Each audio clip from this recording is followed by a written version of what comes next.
Hello everyone, this will be my recap of the second season of Alice in Borderland. Alright, let's go. Season 2 is somehow even more brutal than the first season. The gang is going after the face cards after collecting all of the numbered cards. See, most of these face cards were bad, but not as bad as the last two.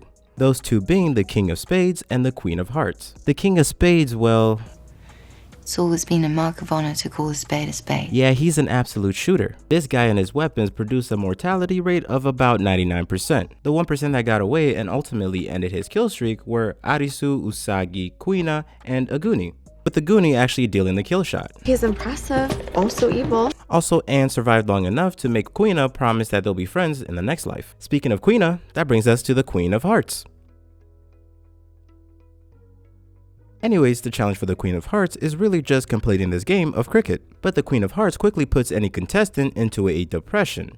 And if it wasn't for Usagi pulling Arisu out of that depression, they would have died.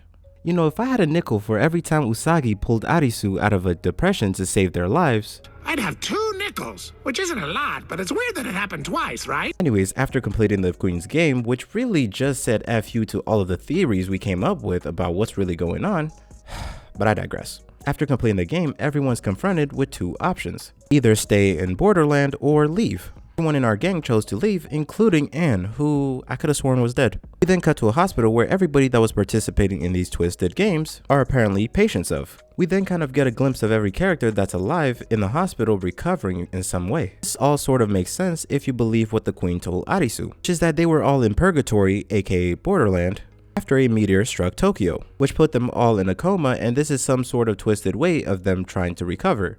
Arisu seems to be the only one to remember what happened, and after meeting Usagi in the hospital, slowly starts to get to know her once again. The season then ends with a camera zooming into a Joker card on a table. Oh, I get it, like the card is still on the table. That's pretty on the nose. That's good.